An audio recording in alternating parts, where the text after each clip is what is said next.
नमस्कार दोस्तों, निशी टॉक्स में आप सभी का स्वागत है। चातुर्मास्य क्या होता है? चातुर्मास्य आषाढ़ मास की शुक्ल पक्षमी से लेकर कार्तिक मास की पूर्णिमा तक के समय को चातुर्मास्य कहा जाता है। पद्म पुराण के अनुसार इन दिनों भगवान विष्णु शयन करते हैं, जिस कारण कोई भी शुभ मांगलिक कार्य इस चातुर्मास्य में संपन्न नहीं होते हैं। ना तो कोई मंदिर या घर की प्रतिष्ठा होती है, ना ही विवाह यज्ञोपवीत कोई यज्ञ आदि कोई मांगलिक कार्यक्रम होते हैं। इन दिनों के लिए लिखा हुआ है कि मधु भक्षण पर पाप लगता है। इसी तरह इन दिनों अनार, नारियल आदि का त्याग करने पर मोक्ष की प्राप्ति होती है। दही, दूध, पत्ते, साग आदि का भी इस चतुर्मास्य में त्याग करना चाहिए।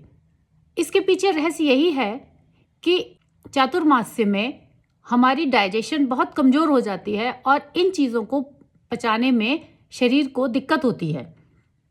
इसके अलावा आंवले के जल को स्नान करने के लिए उपयुक्त बताया गया है।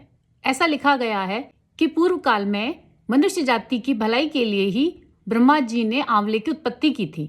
इसके पीछे भी यही रहस्य है कि आंवला हमारे शरीर और डाइजेशन वगैरह के लिए बहुत लाभदायक होता है।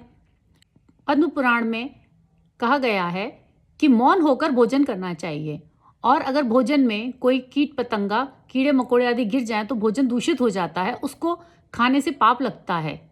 इसका भी यही रहस्य है कि मौन होकर कई बार हम भोजन नहीं करते हैं, खाना खाते हुए बात करते हैं तो गले में फंदा आदि लग जाता है, और कभी कभी भयंकर परिस्थितियों में और कभी कभी उसमें जान जाने तक की संभावना बन जाती है। इसी प्रकार कीड़े मकोड़े कई बार ज़्यादा दूषित भोजन को अगर कर दें तो वो भी हमारे शरीर को बहुत नुकसान पहुंचा सकता है। तो दोस्तों, हमारे ऋषि मुनियों ने जो भी व्यवस्थाएं बनाई हैं वह हमारे स्वास्थ्य और बहुत आगे की सोच के साथ बनाई हैं। धन्यवाद।